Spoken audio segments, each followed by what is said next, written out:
오늘 이 아침에 우리에게 주시는 하나님 말씀 에스라 10장입니다.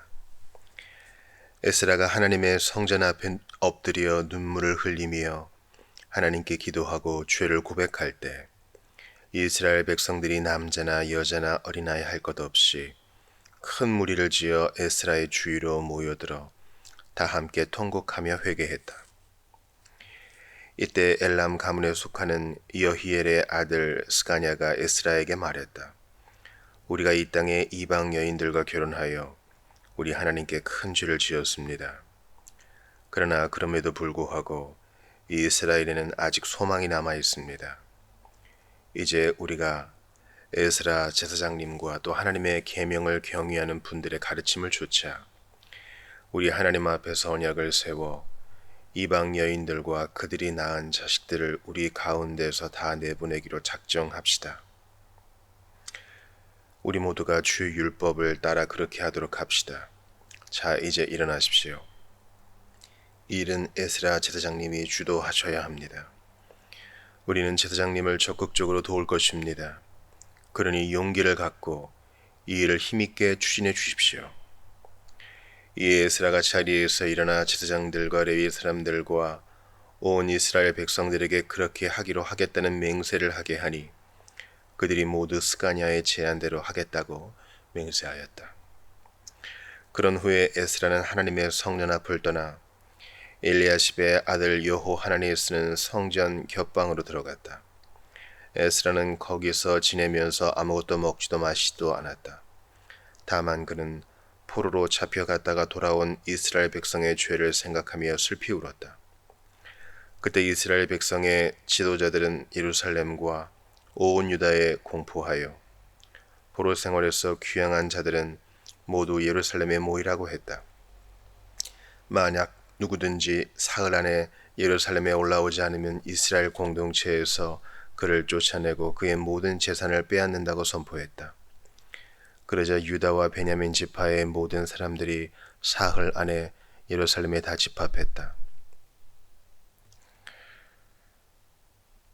그날은 아홉째 달 20일이었다. 하나님의 성전 앞 광장에 모인 백성들은 이방 민족과의 결혼 문제로 크게 근심한 데다 비까지 억수같이 쏟아짐으로 모두 몸을 떨고 있었다. 그때 제사장 에스라가 자리에서 일어나 그들에게 말했다. 여러분은 이방 여인들을 아내로 삼음으로써 주를 배신하고 이스라엘의 죄악을 더 높이 쌓았습니다. 그러므로 이제 여러분은 우리 조상들의 하나님 앞에 여러분의 죄악을 고백한 후에 하나님의 뜻을 따르도록 하십시오.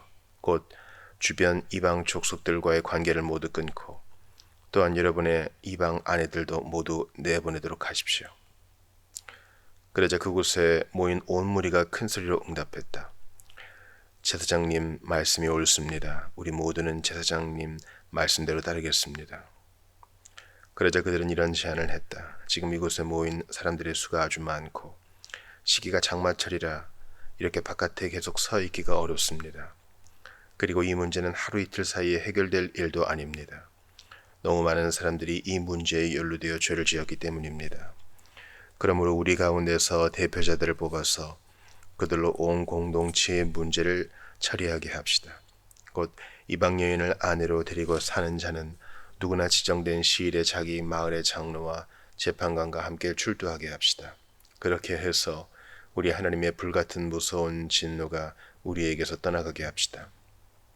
이 제안에 대해 대부분 찬성했지만 일부는 반대하였다.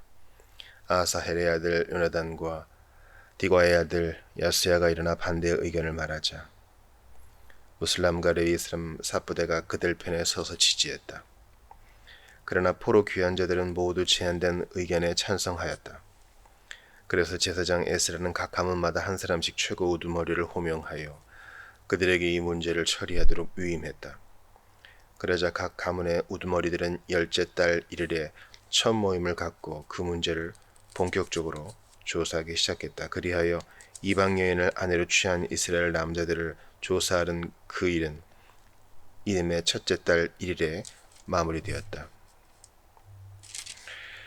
이방 여인들과 결혼한 유다 사람들의 명단은 다음과 같다. 먼저 제사장들 중에서는 요사닥의 아들 예수아 및 그의 형제들인 마아세야, 엘리에셀, 야립 그달랴가 있었다. 그들은 모두 자신들의 아내로 삼았던 이방 여인들을 내보내기로 손을 들어 서약하고 지은 죄를 용서받기 위해 각자 순양 한 마리씩을 잡아 속죄 제물로 주께 바쳤다.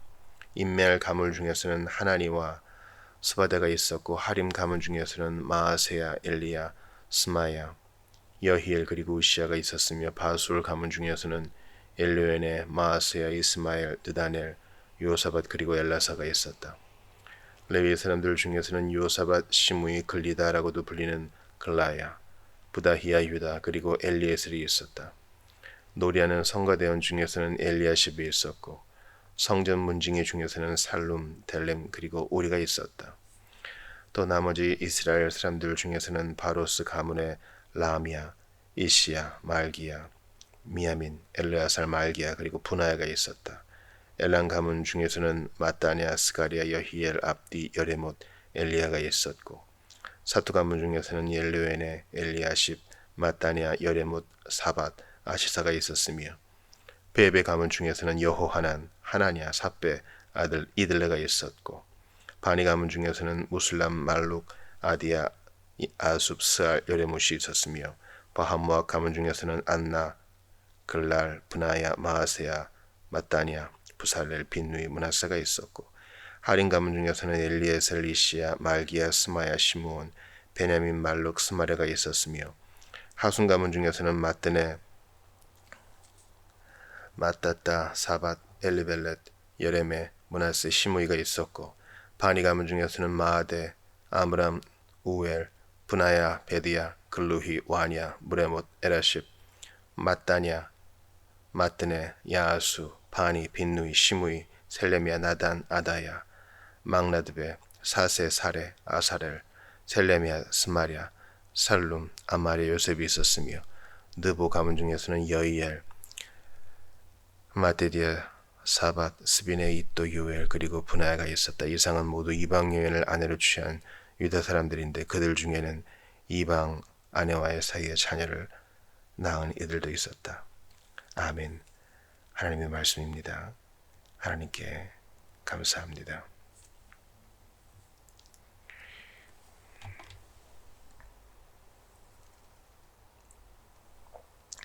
에스라 마지막 장입니다.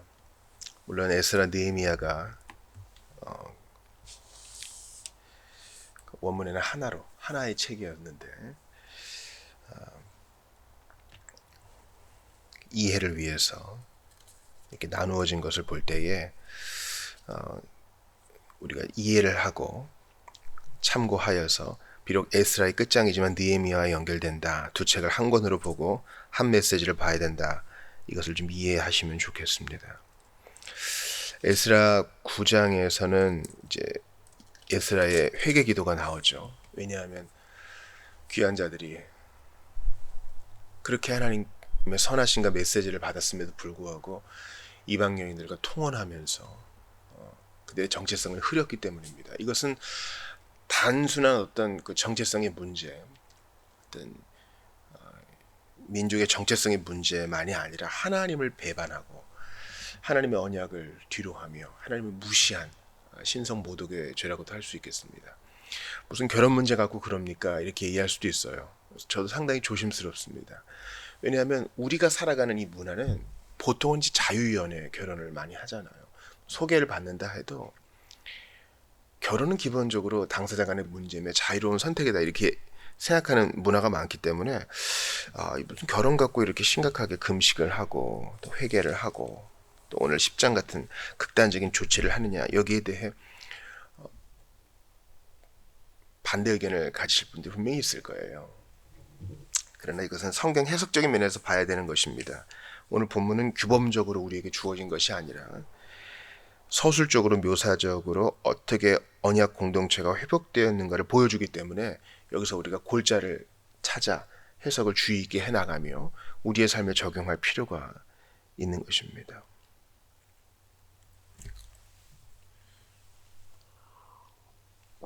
우리가 지난 장에서도 봤지만 9장에서 에스라가 들었던 혼인을 더럽힌 자들의 그 명단을 보면은요. 9장 1절에 보면은 제사장들과 레위 사람들이 먼저 언급이 돼요. 그러니까 이제 사회의 지도계층 타락했으니 다른 일반 백성은 말할 것도 없는 거죠. 사실 그 조직이 어떠한가를 보려면 사실 지도자를 좀 먼저 보면 압니다. 물론 지도자가 올곧지만 백성들은 안 그런 경우도 있어요. 그러나 일반적으로는 지도자의 수준이 백성 전체의 수준이라고도 볼 수 있습니다. 오늘 본문에 보니까 이제 그 2개월 정도의 기간을 두고 이제 신고하고 하나님과 이스라엘 앞에서 맺은 언약을 실행하기로 하는 과정에서 제일 먼저 18절 이하를 보니까 제일 먼저 이 언약을 시행한 사람들을 보니까 제사장들이 나오죠. 제사장들 중에서는 요사닥의 아들 예수와 및 그의 형제들 나오죠.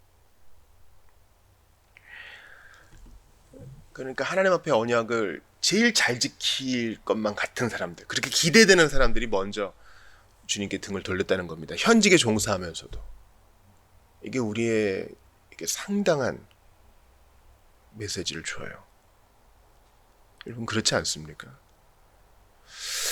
예전에 제가 다녔던 신학교에 외부 강사님이 오셨어요. 그 학교 출신이시고 또 다른 신학교에서 강의도 하시고 교회도 담임하시고 이런 분인데 그런 얘기 하세요. 교수는 교수들만이 짓는 죄가 있다. 이런 얘기 하셔요. 이건 뭐 누구에게나 다 적용할 수 있죠. 안 그럴 것 같은 사람이 그렇다는 거예요.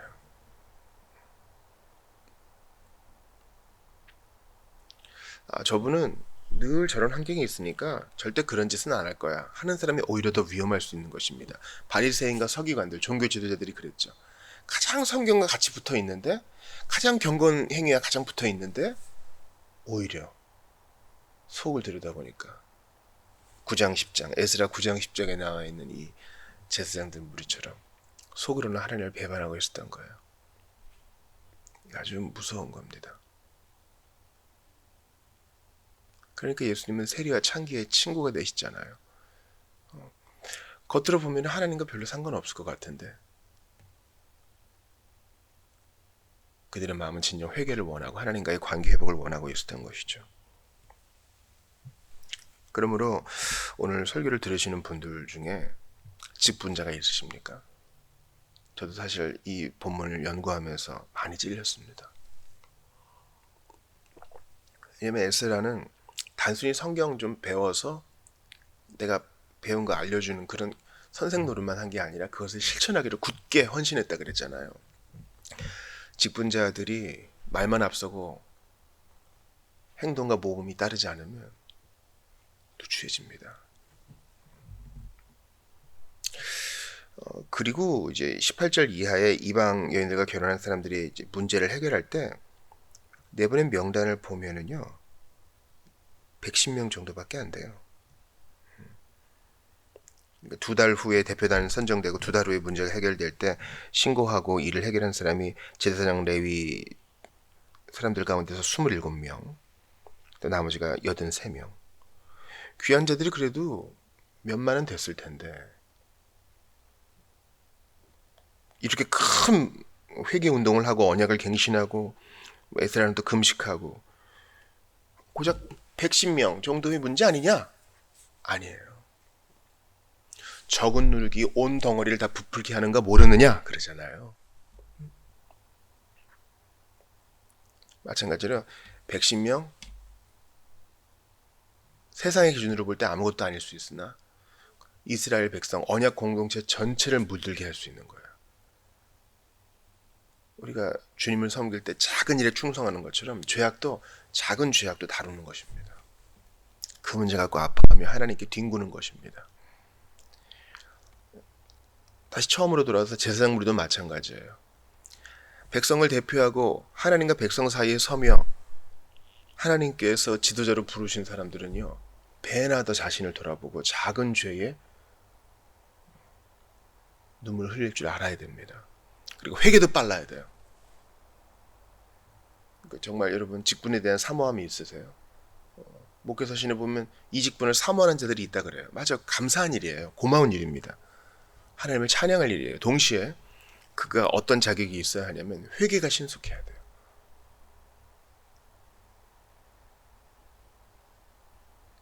점점 사람이 익숙해지거든요.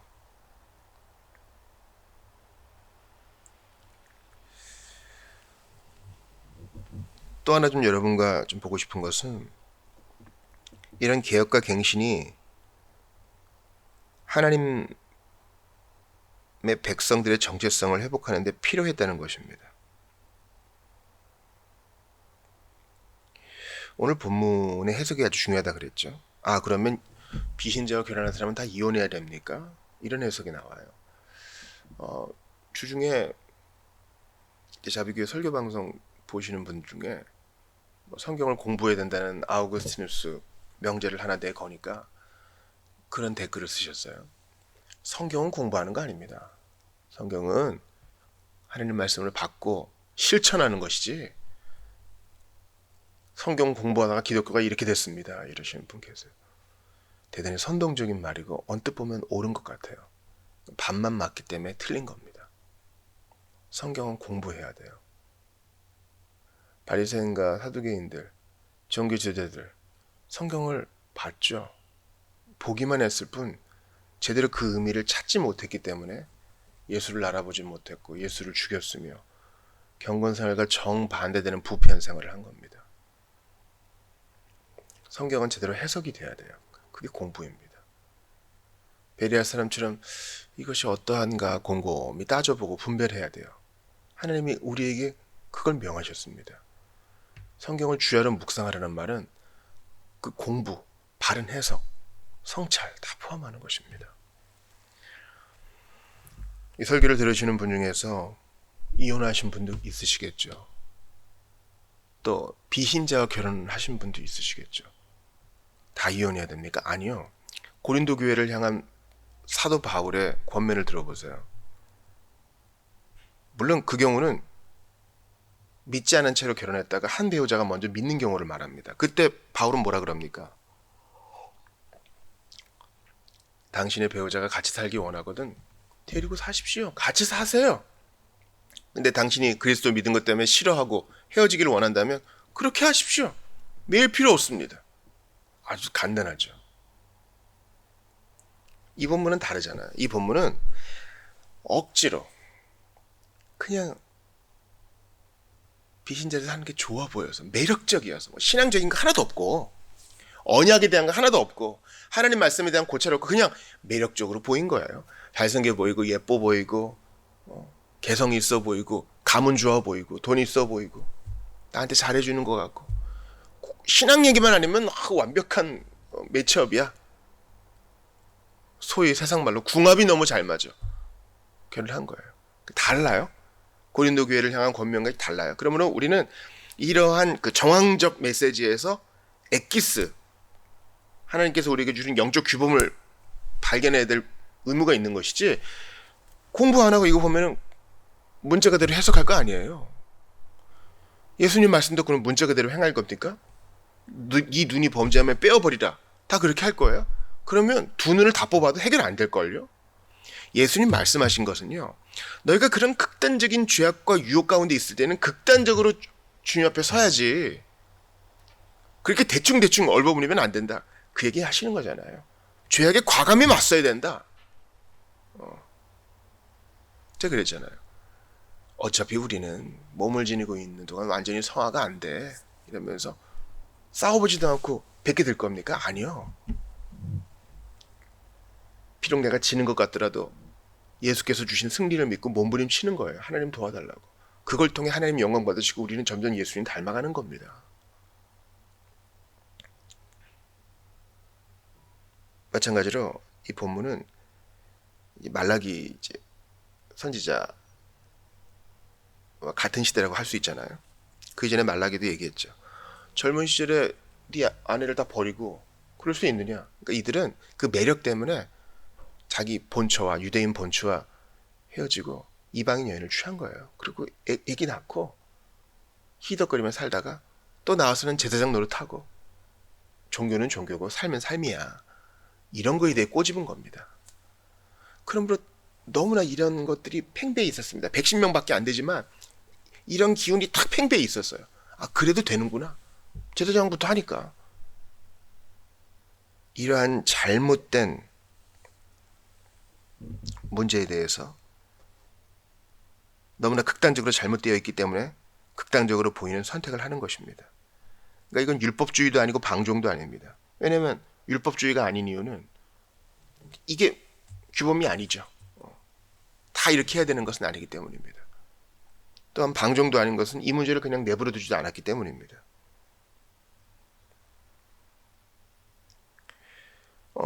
보니까 그 20절부터 가문이 나오죠. 총 12가문이 나와요. 이 말은 비록 110명이지만 총체적인 회개였다. 이것을 얘기하는 것입니다. 이 이름들이 자세히 기록된 이유는 하나님이 이걸 귀히 여기셔요. 당연히 해야 되는 것인데 돌이켰구나. 주님이 기뻐 받으시고 우리가 주님 작은 것으로도 섬기고 내 걸 기득권을 내려놓고 주님을 섬기면 그거 다 주님이 기록해 놓으세요. 이름 기록해 놓으시고 당신을 섬긴 일 하나도 잊지 않으세요.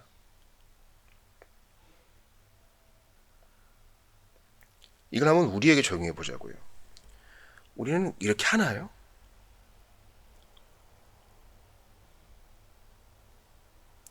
제가 몰입과 집중에 대해서 한번 말씀드렸죠. 자격증 시험 하나 붙기 위해서도 몰입과 집중을 해야 됩니다. 뭐 일하면서 뭐 시간 날 때 공부하면 되겠지. 천만에 안 돼요. 운동선수들 그거 인정합니다. 프로 운동선수들은요. 내가 목장 일도 하고 집안일도 하면서 시간 날 때마다 미트 때리고 체력 운동하면 우승하겠지. 천만의 말씀이에요. 겸해서 해야 될 일이 있고 몰입할 일이 있습니다. 집중을 해야 돼요. 마찬가지로 이 이스라엘 포로 귀환자들 공동체들의 문제가 너무나 지금 심각하기 때문에 그리고 이런 사상이 너무 뿌리 깊이 박혀 있기 때문에 이들은 몰입해서 이것을 해결했어야 됐어요. 우리는 그렇게 하나요? 뭐 시간 지나다 보면 나의 죄악도 해결되겠지? 아니요. 그 문제를 직시하고 이걸 해결하기 위해 어떻게 해야 되는가? 우리 교회에 알코올 중독자들이 있습니다. AA 모임도 있고 그 중에 예배에 참석하시는 분도 있고 그래요. 넘어지면은 주로 하시는 변명이 이거예요. 이건 병이다. 암과 같은 병이다. 맞아요. 얼마나 본인이 괴롭겠습니까? 유전적인 질환일 수도 있고 또 이거 중추신경계에 관련된 문제니까 땡기는데 어떻게 해요? 내가 먹기 싫은데 자꾸 손에 가는데 어떻게 해요? 여기까지는 교회의 병원적 측면으로 불쌍히 여겨야 됩니다. 동시에 교회는 군사적 측면이 있다 그랬죠.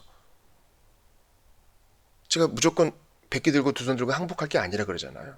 주님은 죄에 대한 책임을 물으시기 때문에 어떻게든 발버둥을 쳐야 돼요. 그래서 이 문제를 직시하고 제가 좀 술만 한번 예로 들어봅니다. 마약도 포함되겠죠. 그렇게 끌리면 어떻게 해야 돼요? 일단 혼자 있는 시간을 줄여야 되겠죠. 혼자 있으면 유혹을 받으니까. 술이 땡기는 건 내가 어떻게 할 수 없지만 내 몸뚱이를 움직여서 밖에 나가는 건 내가 할 수 있잖아요. 그러니까 오늘 본문에서 아주 구체적으로 아이들까지 다 내어보내고 이방 사람들과의 관계를 끊고 이런 것처럼 우리도 대충 하면 끊어지겠지가 아니라 계획을 짜야 되는 거예요. 구체적인 행동 지침을 짜야 되는 거예요. 아, 나가야 되겠다. 그리고 하루를 내가 빠듯하게 보내야지 딴 생각 안 들게 바쁘게 보내야지 내가 유혹도 안 받지 이러면서 타임테이블을 짭니다.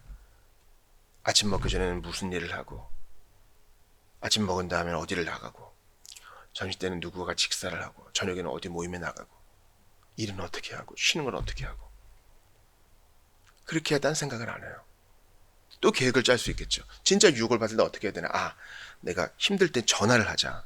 이 문제를 얘기하면 그 순간에 잊을 수 있으니까 내가 언제라도 편하게 전화할 수 있는 사람 명단을 이렇게 좀 짜보고 그리고 이 사람들한테 다 알리는 겁니다. 제가 유혹받을 때 좀 전화해도 되겠습니까? 물론요. 새벽에도 해도 괜찮습니다.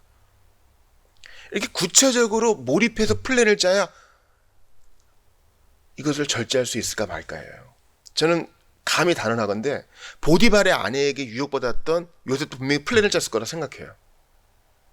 왜냐하면 한두 번 유혹한 게 아니었을 테니까. 그때 이제 하나님의 사람으로서 요셉이 애굽 총리가 되는 이제 준비를 하는 거죠. 하나님이 갑자기 급작스럽게 마음을 줘가지고 순간 즉흥적으로 얘기한 게 아니었을 겁니다. 아, 그래, 안 된다고 하자. 하나님께 득지할 수 없다고 하자. 내가 주인 면목 앞에서 그렇게 할 수 없다 하자. 계속 물고 늘어질 땐 도망가자 했을 거예요. 어쩌다 보면은 나를 멀리하겠지. 대충 할 수 없어요. 중요한 일일수록 몰입하고 집중하고 플랜을 짜야 됩니다. 학생들 공부하는 것도 마찬가지 아닙니까? 내가 어떻게든 책만 많이 보면은, 문제집 많이 보면은 성적이 오르겠지. 그런가요? 아니던데요? 아주 비참한 경우가 있죠. 정말 책상에 오래 앉아있는 친구가 있어요. 근데 성적이 안 나와. 들여다보면은 공부 방법이 잘못됐어요. 그리고 앉아있는데 몰입을 안 해. 앉아있는데 졸거나, 앉아있는데 음악을 듣거나, 앉아있는데 뭔가 계속 쓰는데 딴 생각을 해. 15분을 앉아있어도 몰입하는 사람이 더 공부 잘하는 경우가 있어요. 이스라엘 백성은 하나님이 주시는 성령 안에서 이 문제에 몰입했습니다. 집중했어요. 그리고 구체적인 플랜을 짰습니다. 실천했어요. 우리도 그렇게 해야 됩니다. 왜 영적인 일은 대충 될 거라 생각합니까? 제가 아는 한 설교자는 수험생처럼 산다 그래요. 맞아요. 우리 인생이 그렇게 여유롭지 않아요, 여러분. 하나님 앞에 살기 위해서 우리는 몸부림쳐야 됩니다. 몸부림치는 것 때문에 요거 하나만 탁 뜯어가지고 율법주의자, 알미니안 이렇게 표딱지를 붙인다 그래도 어쩔 수 없어요. 왜냐하면 진정한 리폼, 캘비니스트는, 진정한 개혁파 신자는 행동과 설교로만 보면 알미니안 같아요. 왜냐하면 행동을 추구하니까. 근데 그 근본은 뭡니까? 주님 주신 성령 안에서, 주님 주신 은혜 안에서 그 은혜를 깨달아 그렇게 하는 거예요. 은혜 받았으니 대충 되겠지. 이거 아주 나쁜 생각이에요. 개혁파의 아주 나쁜 생각이에요. 은혜로 난 다 삽니다. 이래놓고 회개 안 해요. 자기를 하나님 앞에 구체적으로 내어드리지 않는 것입니다.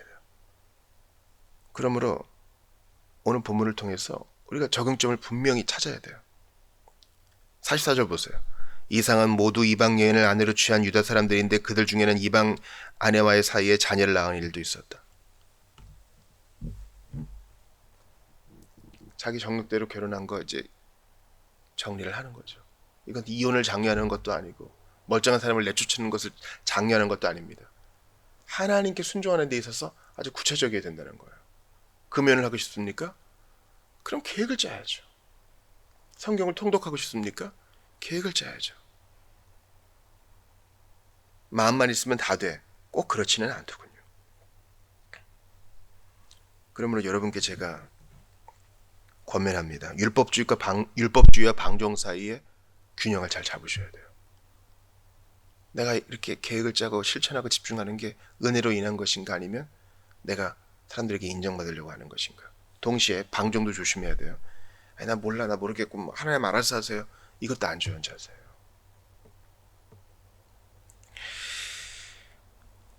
세 번째로 좀 여러분과 나누고 싶은 것은요, 에스라의 태도예요. 에스라는 이 문제를 가지고 9장에도 봤지만 회개만 할 뿐 행동 지침을 안 내립니다. 행동 지침은 먼저 스가냐가 먼저 제안을 하는 거예요. 스가냐도 여히엘의 아들이라 그랬으니까 이제 혼혈이에요. 자기의 가문이 일단 그런 거예요. 여기에 대해서 문제를 직시하고 에스라에게 제안을 합니다. 그리고 그 제안을 에스라가 받아 다 모이게 하죠. 에스라는 이러한 스가냐의 제안을 받고도 다시 또 금식합니다. 6절 보니까 아무것도 먹지도 마시지도 않고 성전 겹방에 들어가가지고 슬피 울며, 어찌 우리가 이렇게 되었습니까? 그러니까 이것은 율법주의도 아니고 방종도 아닌 거죠. 우리가 행동하기 전에 충분히 하나님 앞에 머무는 시간이 있어야 됩니다. 그래야 이게 나의 공로가 되는 게 아니에요. 나 이만큼 순종했다, 이만큼 체크리스트를 다 실행했다, 하나님의 은혜와 깊은 회개로 나온 것이 아니라면 이거 내 자랑이 됩니다. 난 이것도 했고 저것도 했어. 난 그리고 저것도 끊었고 이것도 끊었어. 간증 들어오면 그런 일 되게 많아요.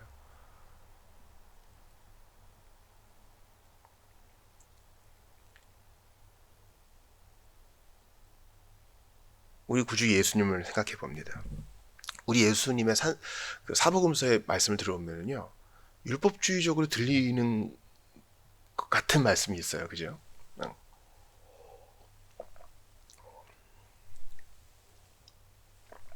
기도 외에는 이런 유가 나갈 수 없느니라. 그럴 때 기도의 어떤 양을 좀 강조하시는 것 같고, 기도의 출석을 좀 강조하시는 것 같고, 근데 사실 그게 아니죠.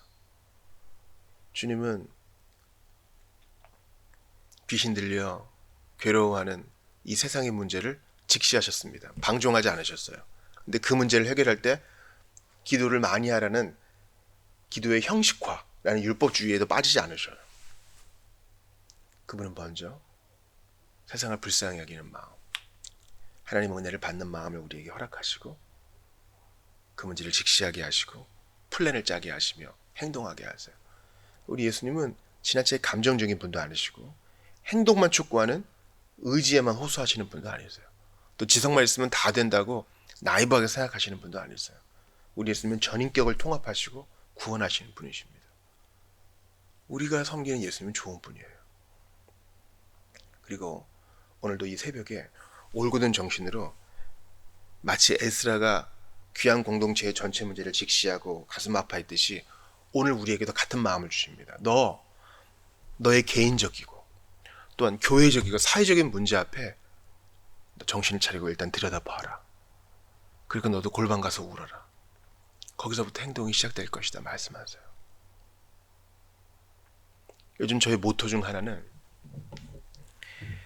그리스도 안에서는 남자와 여자, 종과 자유자 구별 없이 다 하나이니라 라는 사도의 천명이에요. 이것을 저는 어떻게 해석하고 싶냐면, 그리스도 안에서는 정치색, 피부색, 그리고 개인의 개성과 기질에 상관없이 우리는 그리스도 안에서, 주 안에서 다 하나이다. 그런 것이 다른 것 때문에 형제와 자매가 갈릴 수 없다. 이것이 제 근래의 모토입니다. 그럼 그걸 들여다봐야 돼요. 참 나랑 안 맞는 생각을 직시하는 거 쉬운 일 아닙니다, 여러분. 아, 저 형제가, 저 자매가 이런 생각을 가지고 있구나. 그럼 다음에 저런 얘기가 나올 때 어떻게 해야 되겠다. 계획을 짜고 실천하는 것이죠. 여러분, 이거 쉬운 거 아니에요. 고통스러운 일입니다. 왜냐면 거기에는 사회에 불의가 있고 모순이 있고 이기주의와 욕심이 있기 때문입니다. 저 지체가 저런 면을 포용하고 있네. 그렇지. 죄에 대한 것은 내가 권면하되 부차적인 것에 대해서는 일단 인내하자 하면서 하나둘씩 해결해 나가는 것입니다. 쉬운 일 아니에요. 자녀를 키우는 문제, 교회를 세우는 문제도 마찬가지입니다. 율법주의와 방종 사이의 균형을 찾아야 돼요. 그거 다 안 돼. 이건 율법주의겠죠. 방종은 아니 나 몰라. 이런 자세. 둘 다 편한 자세예요. 사실은. 균형이 사실 어렵습니다. 끙끙대니까요. 사랑하는 성도 여러분, 우리 구주 예수님께서는 우리의 지성과 감성과 의지를 모두 통합하여 구원하셨습니다. 그분 앞에 우리의 마음을 내어드립시다. 우리의 지성을 내어드려서 똑바로 직시합시다. 우리의 정서를 내어드려서 죄악을 혐오합시다. 우리의 의지를 내어드려서 끝까지 사랑하기로 결단합시다. 십자가에 달려 피 흘리신 구주께서 우리를 능히 도우실 것입니다. 에스라 10장까지를 마칩니다. 추가적인 강해가 더해질 것입니다. 포기하지 말고 매일매일 본문을 관찰하고 읽어나갈 계획을 짜고 범사에 묵상하여 순종하는 여러분 되시기를 주의 이름으로 축원합니다. 주 예수 그리스도의 아버지께서 여러분을 도우실 것입니다. 주 예수님께서 보내신 성령이 여러분과 함께 하실 것입니다. 말씀과 함께하는 여러분을 축복합니다.